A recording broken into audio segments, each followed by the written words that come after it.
The book of Exodus, chapter 1. Now these are the names of the children of Israel who came to Egypt, with each man and his household came with Jacob: Reuben, Simeon, Levi, and Judah; Issachar, Zebulun, and Benjamin; Dan, Naphtali, Gad, and Asher. All those who were descendants of Jacob were 70 persons, for Joseph was in Egypt already, and Joseph died, all the brothers and all that generation. But the children of Israel were fruitful and increased abundantly, multiplied and grew exceedingly mighty, and the land was filled with them. Now there arose a new king over Egypt who did not know Joseph. And he said to his people, Look, the people of the children of Israel are more and mightier than we. Come, let us deal shrewdly with them, lest they multiply. And it happened in the event of war that they also join our enemies and fight against us, and so go up out of the land. Therefore they set taskmasters over them to afflict them with their burdens. And they built for Pharaoh's supply cities, Pithom and Raamses.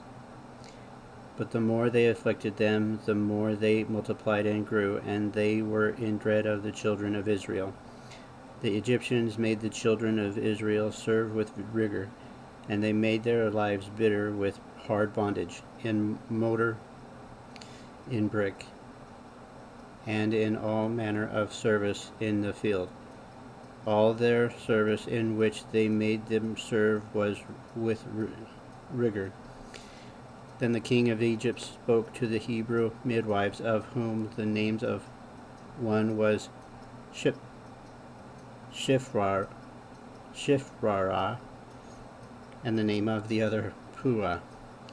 And he said, When you do the duties of a midwife for the Hebrew women, and see them on the birth stools of it is a son, then you shall kill him. But if it is a daughter, then she shall live. But the midwives feared God, and did not do as the king of Egypt commanded them, but saved the male children alive. So the king of Egypt called for the midwives and said to them, Why have you done this thing, and saved the male children alive?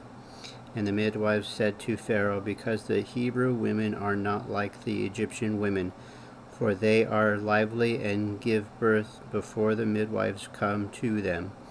Therefore God dwelt well with the midwives, and the people multiplied and grew very mighty. And so it was, because the midwives feared God, that he provided households for them. So Pharaoh commanded all his people, saying, Every son who is born you shall cast into the river, and every daughter you shall save alive. The book of Exodus, chapter 2. And a man of the house of Levi went and took a wife, a daughter of Levi. So the woman conceived and bore a son, and when she saw that he was a beautiful child, she hid him 3 months. But when she could no longer hide him, she took an ark of bulrushes for him, daubed it with asphalt and pitch, put the child in it, and laid it in the reeds by the river's bank.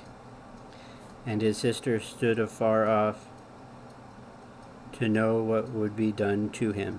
Then the daughter of Pharaoh came down to bathe at the river, and her maidens walked along the riverside. And when she saw the ark among the reeds, she sent her maid to get it. And when she opened it, she saw the child, and behold, the baby wept. So she had compassion on him, and said, This is one of Hebrews' children. Then his sister said to Pharaoh's daughter, Shall I go and call a nurse for you from the Hebrews' women, that she may nurse the child for you? And Pharaoh's daughter said to her, Go. So the maiden went and called the child's mother. Then Pharaoh's daughter said to her, Take this child away and nurse him for me, and I will give you your wages. So the woman took the child and nursed him. And the child grew, and she brought him to Pharaoh's daughter, and he became her son. So she called his name Moses, saying, Because I drew him out of the water. Now it came to pass in those days, when Moses was grown, that he went out to his brethren and looked at their burdens. And he saw an Egyptian beating a Hebrew, one of his brethren.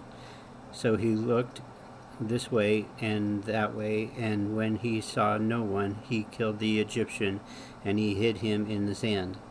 And when he went out the second day, behold, 2 Hebrew men were fighting, and he said to the one who did the wrong, Why are you striking your companion? Then he said, Who's made you a prince and a judge over us? Do you intend to kill me, as you killed the Egyptian? So Moses feared and said, Surely this thing is known. When Pharaoh heard of this matter, he sought to kill Moses. But Moses fled from the face of the Pharaoh and dwelt in the land of Midian. And he sat down by a well. Now the priest of Midian had 7 daughters, and they came and drew water, and they filled the troughs to water their father's flock. Then the shepherds came and drove them away, but Moses stood up and helped them and watered their flock.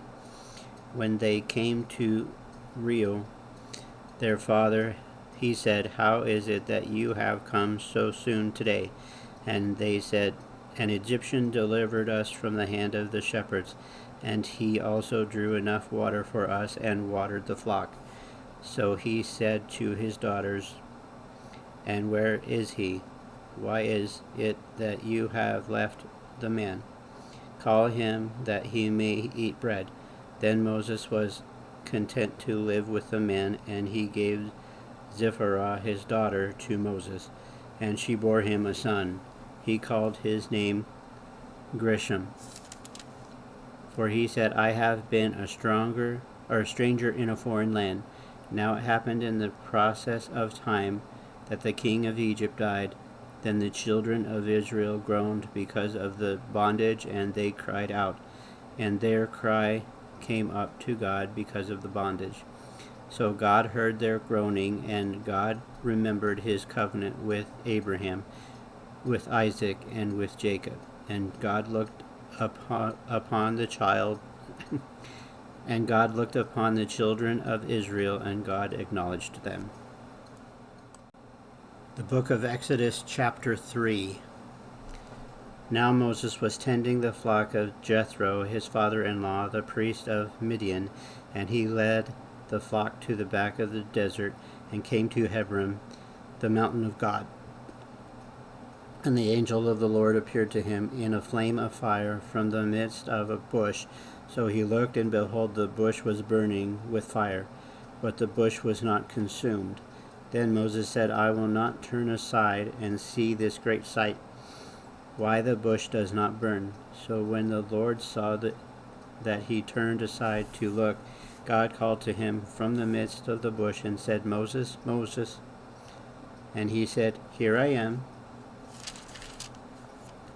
Then he said, Do not draw near this place. Take your sandals off your feet, for this place where you stand is a holy ground. Moreover, he said, I am the God of your father, the God of Abraham, and the God of Isaac, and the God of Jacob. And Moses hid his face, for he was afraid to look upon God. And the Lord said, I have surely seen the oppression of my people who are in Egypt, and have heard their cry because of their taskmasters, for I know their sorrows.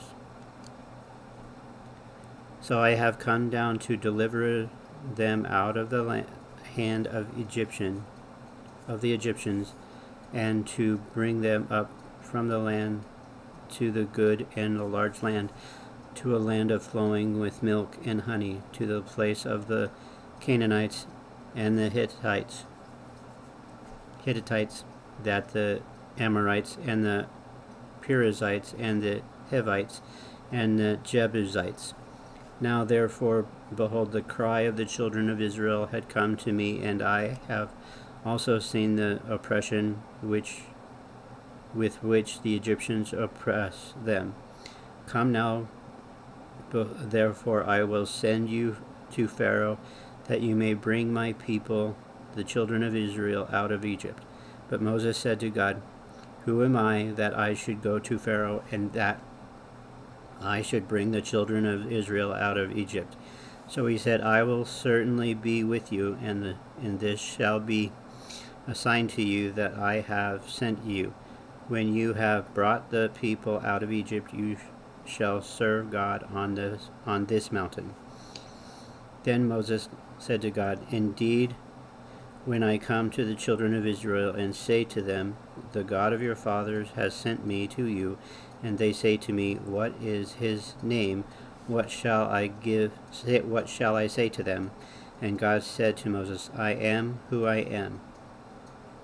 And he said, Thus you shall say to the children of Israel, I am has sent me to you. Moreover, God said to Moses, Thus you shall say to the children of Israel, The Lord God of your fathers, the God of Abraham, the God of Isaac, and the God of Jacob, has sent me to you. This is my name forever, and this is my memorial to all generations.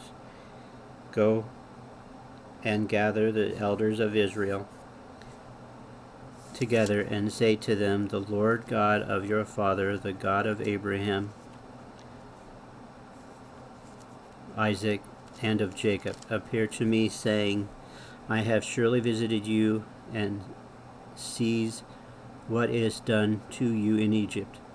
And I have said, I will bring you up out of the affliction of Egypt to the land of Canaanites, and the Hittites, and the Amorites, and the Perizzites, and the Hivitites, and the Jebusites, to the land flowing with milk and honey.